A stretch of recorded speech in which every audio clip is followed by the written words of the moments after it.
During the Parliament sitting recently, Governor Bird highlighted some of the issues that are affecting the countries like the United States in terms of economy. He says there should be some mechanisms in place to help recognize what is happening in the other parts of the world. The prolonged pandemic that the entire world faced in COVID, which forced a lot of governments to borrow, including ours. And the central banks around the world began to tighten interest rates in order to control inflation.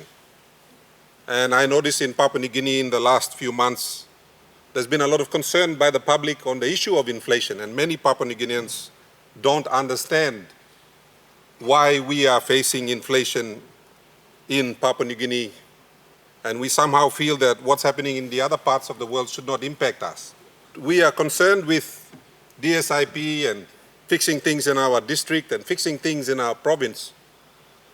We should have a mechanism that recognizes what is happening in the other parts of the world that affect us. Governor Bird also explained how inflation is taking place in other parts of the world in the price of certain goods and services like fertilizer. Ukraine-Russian war, fertilizer prices have increased 110% across the world.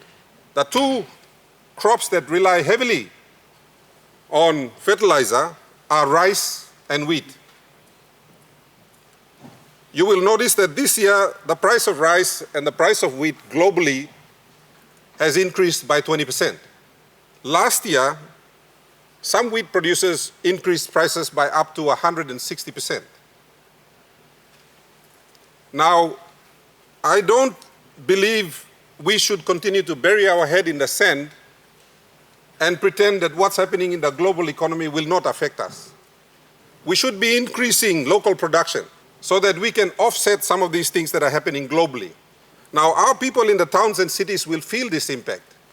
Bird further says COVID-19 and the Ukraine and Russian war has affected the whole world, and PNG cannot act as if this will not affect us. He says the central banks have tightened their interest rates to control inflation, and how a central bank is not doing that.